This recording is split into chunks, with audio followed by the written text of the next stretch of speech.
meal every day. He only ate oatmeal and dates. Right? And he could run like a young boy of 17 years old. Okay, and he was the leader of the movement of Murabitun, Yusuf bin Tashfin Rahimahullah. This is a picture of a person in the Sahara that's very typical of how the Murabitun is available. You need this actually in the desert. You spend some time in the desert there, and the sand is so fine in the Sahara that you realize that you actually need to be covering over your face. And this is a typical look of the Murabitun who actually took his part from. And the leader of the Christians in Europe at the time in Spain, the Catholic forces were coming down. And Al-Mu'tamid, the ruler in a place called Seville, all your soccer teams are there now today. The ruler in Seville, he asks the help of the Murabitun. So Yusuf bin Tashfin then launched his forces, and they came across the strait. Now the people of Spain said, why are you bringing these desert Bedouins? We are rich people living in our palaces. But Al-Mu'tamid said, I would rather be, if they conquer us, I would rather be a camel driver than a swine herder. Because if you're going to be under the Christians, you're going to take care of the people. He said, I would rather be under a Muslim amir than be dealing with fashion. That was his response. Yusuf bin Tashfin, Rahimahullah, he went across the strait and he defeated the Christian forces, consolidated the rule, and when he did this, he returned to Africa. No intention to control the land, only to call to the goodness of preventing evil. But in 1088, they called him back again. And the Murabitun came back again and defeated the Christians again. The third time they called him. And as they were leaving, on the second time they looked and they saw that the Muslims who were living in the cities, the wealthy Muslims, did not involve themselves in this stuff. They stayed in their houses with their fine wine and their filthy. That's the Murabitun who was fighting. Living in corruption. So Yusuf bin Tashfin said to his generals, the third time you invite these people to struggle for their own land. If they do not do it, then instead of leaving, take over. Take over the country and revive Islam.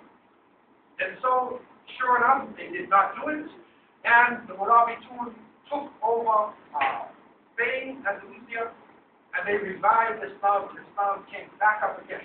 That's the circle of Ibn Khaldun. If you leave Islam, you're involved in tribalism, corruption, then you lose your authority. If you come back to the Sunnah in a healthy state, then you rise back up to a state of authority. This group is very interesting because they focused on calling the people to the good and forbidding evil, and also they struggled against taxes. They were against taxes, economic oppression. This is a very important issue that many times Muslim movements do not address. They address economic inequality in the society, and they also were very strict in Sharia to make sure that Sharia was practiced in the land. And so they maintained their rule for a period of time. But you remember Ibn Khaldun's theory, though. After they stayed in rule for a while, the next generation got a little bit weaker.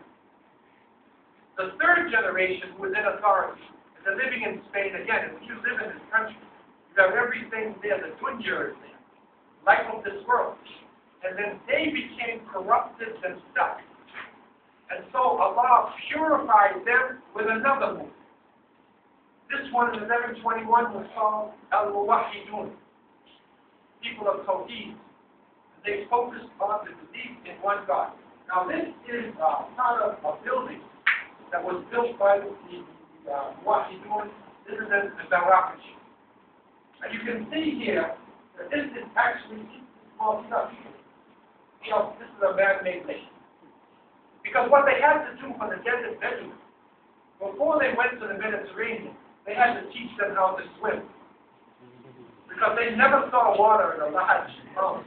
Any water you have to drink to feed your animals. So they had to swim, learn how to swim across the sea.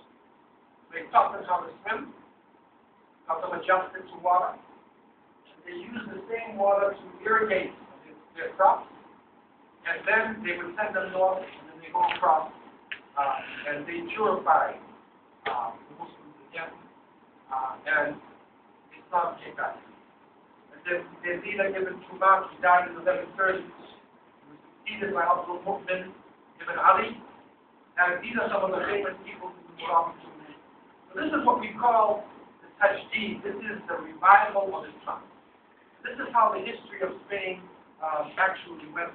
And they continued to rule, and they also eventually went into a decline around the year 1212, until finally the Christians began to conquer, until the only section left was in the south, a place called Granada. And this is a picture of Granada itself today. And you see that Granada is surrounded by a huge mountain chain. It was a natural barrier. So the Muslims from all parts of Spain then and Portugal took refuge in Granada, and they stayed in this area for a period of time until 1492. Now, this is a pivotal date in history. Most people think 1492, Christopher Columbus. But that is not reality. We know he was lost. He didn't even know where he was in 1492. In 1492, the last Amir of Granada surrendered the rule to the Christians. The treaty was, if you give up the rule of Islam, your masjids will stay intact, your women are safe, your madrasas are safe, just pay taxes to us. And Abu Abdullah, known as Abdul in Europe, he became weak-minded, and he signed the treaty, and within 20 years, all of the masjids were destroyed. An inquisition began. And they would take you in front of the inquisitor, and they would ask, do you believe in three gods? Are you a Muslim? Are you Jewish? And many people would say, they couldn't take it, they said, no, I believe in the three gods. But they'd ask you more questions. Anything trace of Islam they find in you, they will burn you at the stake. And so thousands of Muslims were killed, other ones had to escape across the Mediterranean, and they went back into North Africa. Some of them even reached over to Turkey. And so, after the height, they were taken down because they squabbled with each other. They left the Sunnah of the Prophet. Tribalism came. They began to drink wine. They began to gamble away their lives.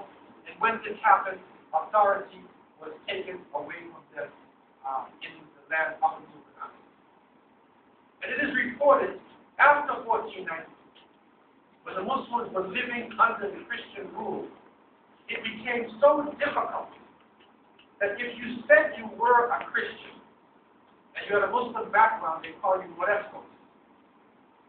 And it is reported they found one person, this person took a bath on Thursday night, and they burned her up. Why do you think that they would burn someone taking a bath on Thursday night? Anybody know? Because Juma, right? Yeah. Even though he said he's a Catholic, he goes to church. But because he took a bath on Thursday night, they said there's something of Islam there. And so one of the great muftis in South Africa, he sent a fatwa to the people at the Lucia, and he said that you are allowed to do, you can do science deception. Keep your faith. I know that you cannot practice Islam, so if you want to make wudu, walk down the street and tap the wall. Say amen. Make salat with your eyes. If you want to give zakat, then give a gift, but inside make the niyyah for zakat. When you get married in the church, in the middle of the night, get up and have a nikah. After the Christian burial, to the janazah. So they had to continue like this, to struggle and survive with their Islam until they were eventually able. We are now seeing in the 20th century, 21st century, that people